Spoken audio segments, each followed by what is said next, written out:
Hello guys, welcome to my YouTube channel. And आज मैं आपके साथ एक इंसिडेंट शेयर करने आई हूँ। एंड आप अगर दिल्ली में रहते हो तो आपको पता है कि कितना ज़्यादा प्रॉब्लम हो रहा है। अभी कितने ज़्यादा बच्चे किडनैप हो रहे हैं और पेरेंट्स के अंदर कितना खौफ है। मतलब फ्रिक्शंस ऑफ सेकंड में बच्चे उठ रहे हैं। आप ज़रा सा इधर उधर अपना ध्यान करते हो और आपका बच्चा गायब। तो मैं यही बोलूँगी कि प्लीज़ अपने बच्चों का ध्यान रखो। और मैं आपके साथ एक इंसिडेंट शेयर करना चाहती हूँ जो कि अभी मेरी खुद की बेटी के साथ हुआ कुछ दिन पहले। सो वो वैन से आती है, स्कूल की वैन से आती है और वैन जो है बिल्कुल मेरे घर के बाहर, समझ लीजिए बिल्कुल गली के बाहर ही उतारती है।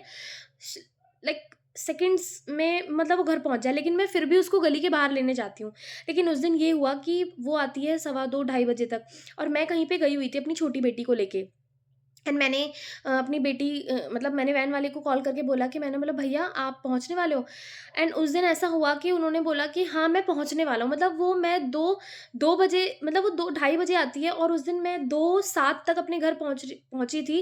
एंड वैन वाला 2 बजे ही उसको वहाँ छोड़ गया। मतलब सोचो उस दिन ऐसा हुआ, वरना वो कभी इतनी जल्दी नहीं आती है, सवा 2 बजे या मतलब उसका ना टाइमिंग कुछ ऐसे ही रहता है। ठीक है, मैं बहुत भाग-भाग के आ रही थी, मैं क्योंकि मेरे हाथ में छोटी बेटी भी थी, मुझे उसको भी मैंने उसका हाथ नहीं छोड़ा।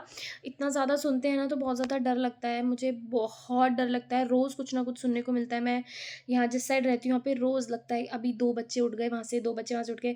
मैं भाग-भाग के आई थी, मैं बहुत ज़्यादा डरी थी। मैं सबसे पहले गली में गई, मैंने 2-3 लोगों को फ़ोन भी करा कि अगर कोई अवेलेबल हो तो फटाफट से जाके मेरे बच्चे को रिसीव कर ले। सिर्फ़ गली के बाहर से लेके आना था। किसी का कॉल लगा तो कोई घर पे नहीं था, कुछ-कुछ ऐसे हो रहा था, कोई फ़ोन नहीं उठा रहा था। मैं बहुत ज़्यादा घबरा गई थी, मैं बहुत ज़्यादा डरी हुई थी। देन हमारा ना सेकंड एक और गली है जहाँ पे हमारा एक और घर है, ठीक है? तो मतलब वहाँ पे भी रहते हैं, तो वो उसको जैसे ही वो घर में आई होगी गली में तो उसने लॉक देखा एंड वो वापस गली से बाहर गई। एंड जस्ट एक गली छोड़कर ही वो दूसरी गली, लाइक 16, 15, 14 ऐसे करके नंबर्स हैं। तो वो 14 नंबर गली में जा रही थी, तो एक गली के सामने एक शॉप है, उसकी सैलून है। तो वो सैलून शॉप खुली हुई थी, उसके बराबर में एक शॉप बंद थी, वहाँ पे एक लड़का खड़ा था मास्क पहन के। उसने मेरी बेटी को बोला, वो अकेले जा रही थी एंड रोड चल रहा था, लिटरली 2-3 दुकानें खुली हुई थी। मतलब बिल्कुल भी डर नहीं है। उसने बोला कि बेटा आ जाओ, मैं तुम्हें चॉकलेट दिलवा देता हूँ। एंड मेरी बेटी का दिमाग उस टाइम, मतलब टचवुड, कि उसने इतना दिमाग चलाया एंड वो सीधा ना भाग के, पीछे ना भाग के, वो डायरेक्ट उस गली में चली गई जहाँ पे हमारे और घर है। और वहाँ पे थोड़े पड़ोसी 1-2 ऐसे हैं जो बहुत ज़्यादा केयरिंग है और उन्होंने बचपन से बच्चों को देखा है अपने सामने बढ़ते हुए। मतलब उनके सामने बच्चे पैदा हुए, उन्होंने बढ़ते हुए देखा, उन्होंने खिलाया, तो वो वहाँ पे थोड़ा-सा और सेफ है। मैंने फटाफट से, उस गली में एक लड़की रहती है, उसको कॉल करके बोला कि फटाफट से देखना मेरी बेटी आ रही होगी प्लीज़, मैं आज थोड़ा-सा लेट हो गई कहीं से आने में। मैं मतलब ये सोची कि मैं अपनी गली में आई और मेरी बेटी उस गली से बाहर निकली होगी, जस्ट मैंने उसको देखा नहीं, ठीक है? और जैसे ही मैं बाहर आई तो वो गली में अंदर एंटर की होगी। मतलब फ्रिक्शंस ऑफ सेकंड का टाइम था। और वो उस लड़की ने बोला कि जस्ट उसने, वो मेरे साथ कॉल पे थी, उसने ऐसे बाहर देखा, उसने बोला हाँ भाभी वो भागते हुए आ रही है, मैं उसको रिसीव कर लेती हूँ। एंड उसके बाद उसने, मैं जब गई तो मैंने बोला कि हाँ, आज मैं लेट हो गई, मुझे बहुत टेंशन हो रही थी, इतना ज़्यादा प्रॉब्लम हो रहा है, पहले ऐसा कुछ नहीं था। लेकिन जब मैं गई तो उस लड़की ने बोला कि भाभी ये बहुत ज़्यादा डरी हुई थी और बहुत ज़्यादा घबराई हुई थी, बिल्कुल पसीना-पसीना इसको आ रहा था। तो मैंने बोला क्या हो गया? तो बोली कि भाभी कोई लड़का था जिसने मास्क पहना हुआ था, वो आदमी था, लड़का था, पता नहीं। कह रही भाभी वो इसको कह रहा था कि बेटा आ जाओ, मैं आपको चॉकलेट देता हूँ, ठीक है?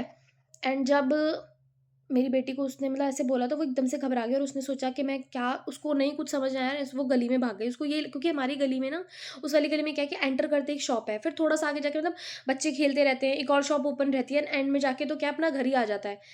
एंड वो लिटरली बहुत ज़्यादा डरी हुई थी और ये चीज़ सुन के ना मेरे को ना 2 दिन तक तो नींद नहीं आई। मेरे पूरे दिन दिमाग में यही चलता रहा उसके साथ कुछ हो जाता तो, अगर उसको वो ले जाते या कुछ भी हो जाता। मतलब आपको पता है ना कि being a mother, being a parent या बीइंग अ ह्यूमन, आपके अंदर हमेशा नेगेटिव थॉट्स पहले आते हैं। तो मैं बहुत ज़्यादा शुक्रगुज़ार हूँ भगवान का कि भगवान ने उसका साथ दिया और भगवान ने मतलब वहाँ पे जो भी हुआ वो सिचुएशन, उसका दिमाग में भगवान ने वो चीज़ उसकी क्लिक कराई एंड वो फटाफट से वहाँ जाके अंदर चली गई।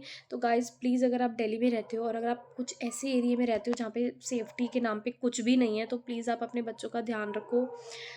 बहुत ध्यान रखो। उस टाइम तो मुझे बिल्कुल रोना आ गया था, मैं अपनी बेटी को देख रही थी एंड उस टाइम मुझे बस लग रहा था कि ओह माय गॉड! फिर मैंने घर में सबको फ़ोन करके बताया कि ऐसे-ऐसे हो गया, मम्मी को भी और इसके डैडी को भी बताया। तो मतलब मैं बहुत ज़्यादा डर गई थी, तो थैंक गॉड कि कुछ गलत नहीं हुआ। तो बस अगर आप मार्केट जा रहे हो, अपने बच्चों का हाथ मत छोड़ो। अगर आपको मतलब बहुत मजबूरी है कि बच्चों को लेके ही जाना है, तो प्लीज़ आप अपने बच्चों का हाथ पकड़ के ही रहना।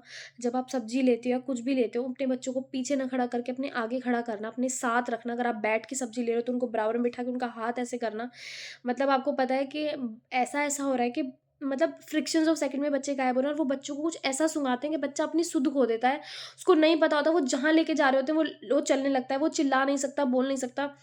बहुत ज़्यादा दिक्कत हो रही है, तो मैं बस आपको यही बोलूँगी कि प्लीज़ आप अपना और अपने बच्चों का ध्यान रखो, और ज़्यादा हो सके तो अपने बच्चों का ध्यान रखो, क्योंकि ये तो लक बाय चांस है कि कुछ ऐसा नहीं हुआ मेरी बेटी के साथ भी। लेकिन अगर जिन बच्चों के साथ होता है, मैं अभी एक न्यूज़ देख रही थी, उसमें एक मदर इतना रो रही थी क्योंकि उनका बच्चा गायब हो गया था।